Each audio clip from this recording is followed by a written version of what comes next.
All right, let's kickstart the first conversation of the day. And the last couple of months for investors, not just here in India, but in several markets around the world, has been quite turbulent. And this is because of several reasons. The first and the most important reason is that central banks across the world are rolling back easy monetary policy because they want to reel in inflation that has become quite rampant. This is the case in the US. It is also the case here in India, with the Reserve Bank of India having very recently hiked the policy rates by 40 basis points. And what's more, you could see a lot more hikes in the near future, and that means volatility is here to stay. You need perspective as an Indian investor because you need to know where all of this leaves you right now. To give you that perspective, I have with me Radhika Gupta, who's Chief Executive Officer of Edelweiss Asset Management and indeed most recently an author of a book that I'm looking forward to reading. Thank you so much, Radhika, for joining me. Good evening to you. Good evening.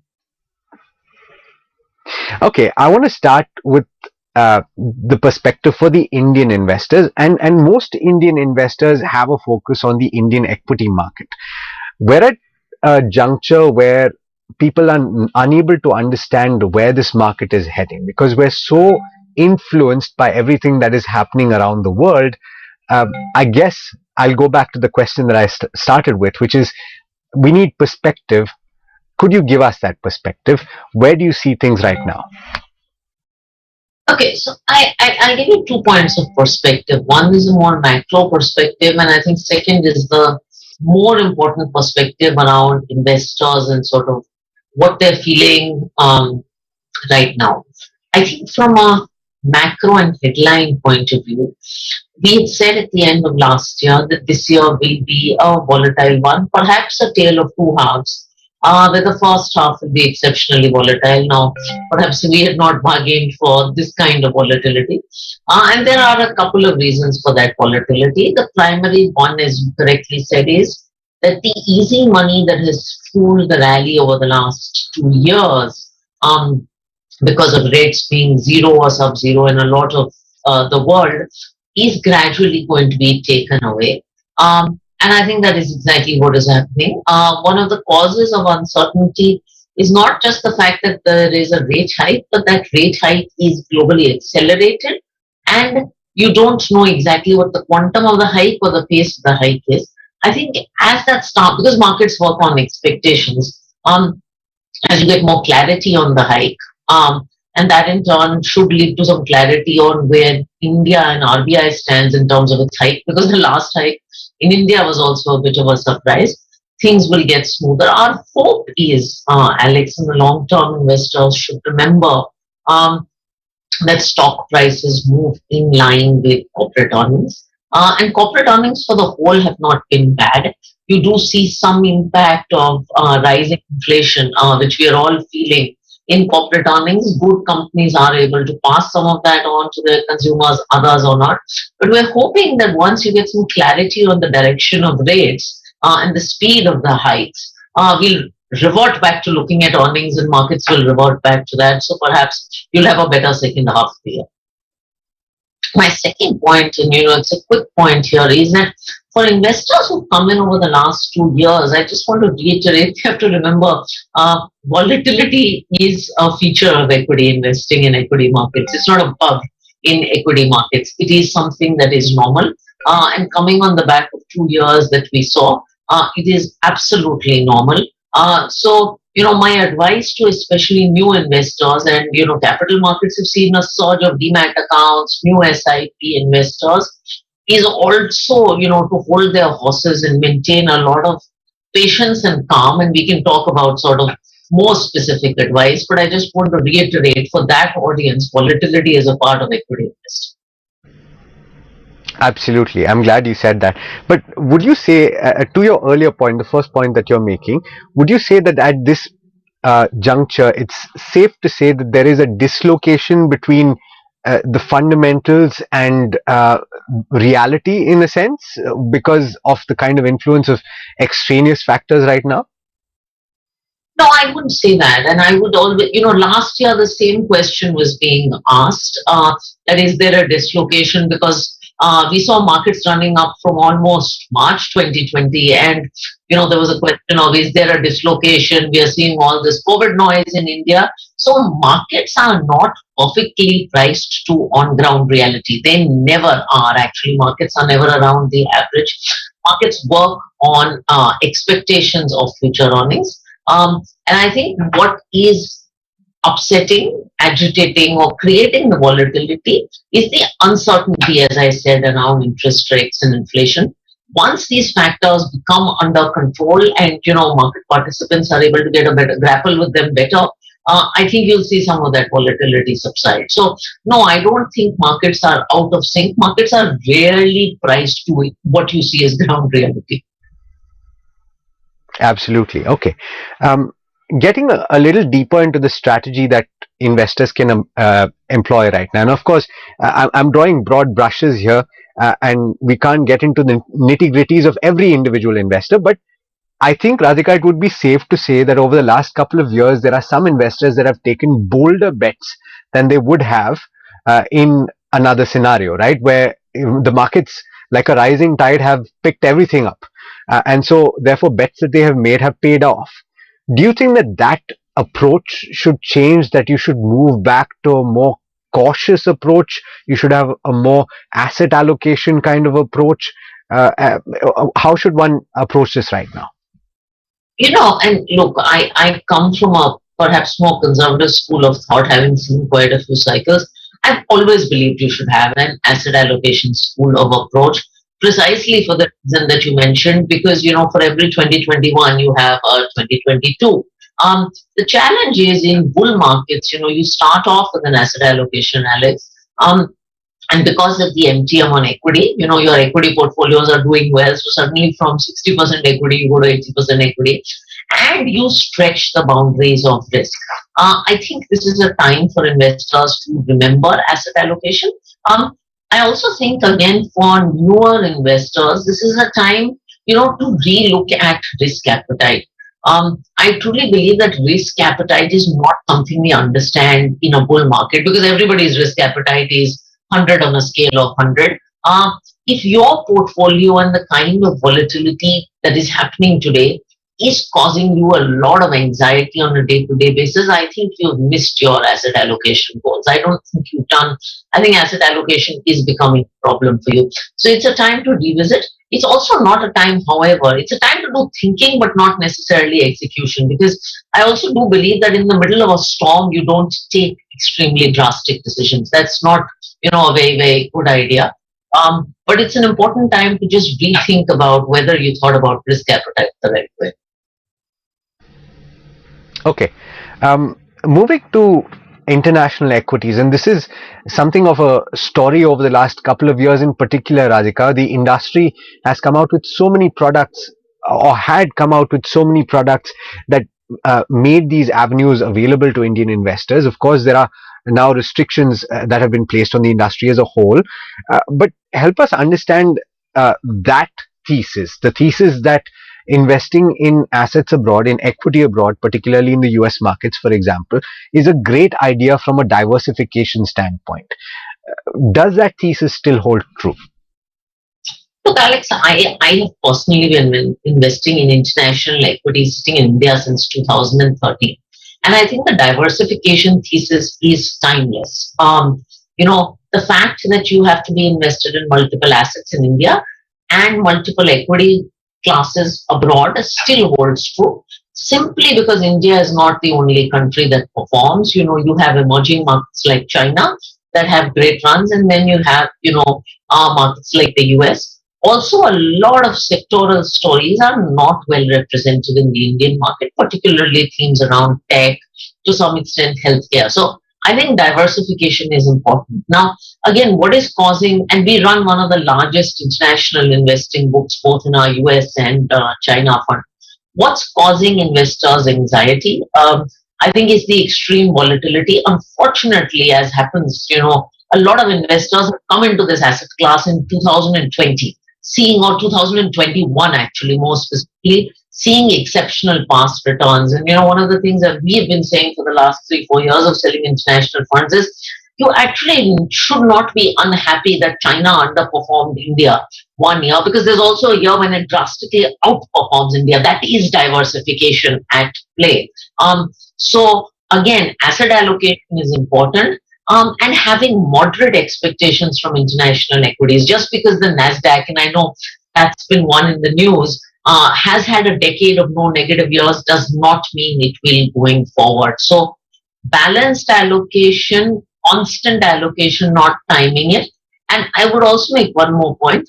I think in the Indian investor context, and I've been saying this for years, international investing is not your first step. So your 21-year-old investor who's just trying to invest abroad, get a flavor of local equities and the volatility in local equities first, and then move to international markets. That's a fair point. But to your point on international investing, and I take your point completely that this is something that you need in a healthy portfolio, that diversification is good. But the current context perhaps will not give you the opportunities that you should be having, right? Because of the restrictions. The reason I'm saying this, Radhika, is that there is a perception right now that the products that are currently available are very targeted in nature. They allow you, for example, to invest in the NASDAQ 100, which is very tech focused and maybe has a bit of too much focus on one particular sector. Is that a bad thing? Should people wait, for example, for things to open up, maybe the restrictions to lift, that level to increase for the Indian mutual fund industry? I think so. And it's funny that we're having this conversation around NASDAQ right now, because last year, and I run a tech fund, the ask was not only US tech, it was concentrated, super concentrated over, and it's just, it's just a sign of how we tend to max out a thing. I know the limit is frustrating some Indian investors because they feel they can't add at the bottom. I do think, however, that limited investment options does not mean you do what is wrong for your asset allocation. So if thematic funds, or if a theme is not right, and you're just going down that route because there's no other option available, probably not wise. I'm hoping, and we're all hoping and working to ensure that at some point the limit opens up as regulators feel right. And I always say no investment opportunity is running away. Are you familiar, Radhika, at all about where this conversation is at with the with a couple of regulators? In fact, it's not just the SEBI, right? It's the RBI that has come into play as well. Yeah, I am familiar, with where the conversation is with Sebi RBI and to a certain extent, Ministry of Finance. But suffice to say, I think regulators are looking at multiple issues, and this is also an extremely volatile time. For Indian equity markets, global equity markets, currency markets, which is perhaps why they are taking time to make the decision. We have, of course, made adequate representations to SEBI and RBI, but I'm sure they'll take a decision given what is right for the times. Fair enough. Speaking of the Reserve Bank of India, I think a lot of people were taken by surprise at the start of May when the Monetary Policy Committee, first of all, met and raised the rates by 40 basis points, because a lot of people saw this as a very sharp U-turn. In the context that we're in, with inflation and WPI having crossed 15%, CPI 8% or thereabouts, we're looking at the possibility of, and some people are saying, one more percentage point of repo rate hike by March of 2023. How should a fixed income investor approach this? Because, that's not strategy that we often speak about, Radhika. Okay, so two takes on this. I think quickly on fixed income, our take is that, of course, there will be a hike in repo rates. In fact, we probably see this moving to 6%, and perhaps that hike may be a little front loaded. As RBI does things that are in line with global markets, you can't be too off, and perhaps that's why you saw a surprise rate hike. I think from an investor point of view, we have to simplify fixed income, and I would have a barbell approach if I was an investor in fixed income.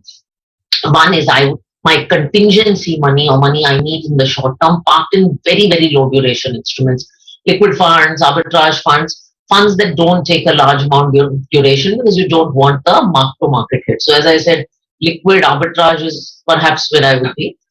As rates rise, do remember you will also get an opportunity to lock in money at higher rates. And my favorite category of funds is of course the passive index funds and ETFs in fixed income products like Bharat Bond or PSUSDL funds. And they will actually give you really attractive rates. You are now getting opportunities to lock in rates at 7.5+ percent. You don't have to go out and do it immediately, but as rates rise, you can lock in long-term interest, long-term yields in a staggered manner. So what you're suggesting is that laddering, debt laddering approach, which I think you've spoken about on social media, is still something that you should consider doing. And it will become very attractive to do because you'll have an opportunity to enter at high rates. Understood. I do want to ask this, and we've spoken about markets, we've spoken about approach that investors should have. I want to speak about, without getting into any specific names, Radhika, about recent events in the Indian mutual fund industry. There are certain individuals that have had to face investigations of front running, and there are investors that are asking questions. Do you think that it's a time for the Indian mutual fund industry as a whole to introspect and perhaps put regulations in place to prevent these from happening, or in the event that events like this happen, to react in a certain way that allows investors to be kept in the loop? Okay, so I will, and I've been privy to a lot of comments, warranted and unwarranted, that are made, particularly on social media, about the mutual fund industry. And I say this in my capacity both as AMFI Vice Chairman and as CEO. While we are not a perfect industry, and every industry goes through its challenges and has untoward incidences. And I'm not, commenting on any specific incidents or AMC, etc., etc. But I think in terms of financial products, as an Indian mutual fund industry, we are the most regulated, transparent, and well-governed industry out there. The amount of transparency you have and the amount of action that happens, I repeat, the action that happens when something untoward or undesirable happens in the industry is very, very high and continues to get stricter and stricter. So over the last 2-3 years, for instance, the guardrails that have been put in around fixed income after credit events, for instance, and many other things. So we're in an industry where if untoward events happen, then action is taken both by the industry and by the regulatory regime that we operate in. So I would just advise investors not to paint our entire industry with one brush based on a single incident or a single event. And as far as communicating with investors, look, there is a pace to regulatory action that happens, and there are considerations about how and when you communicate, and each fund house will take different action. But I'm sure people will communicate as and when we can. But I would just say, in my capacity, don't paint the industry with a whole brush. And remember, we manage 35 plus lakh crores of assets, and we do it in a cost-efficient, transparent, and well-governed way. And we will continue to get better and better. Nobody is perfect, but we will continue to get better and better. On that note, Radhika, thank you so much for taking the time. Always a pleasure speaking with you, and look forward to the next chat already. Thank you, Alex. All right, we have to slip into a very quick break on this program, but on the other side, we've got a lot more, so do stay tuned.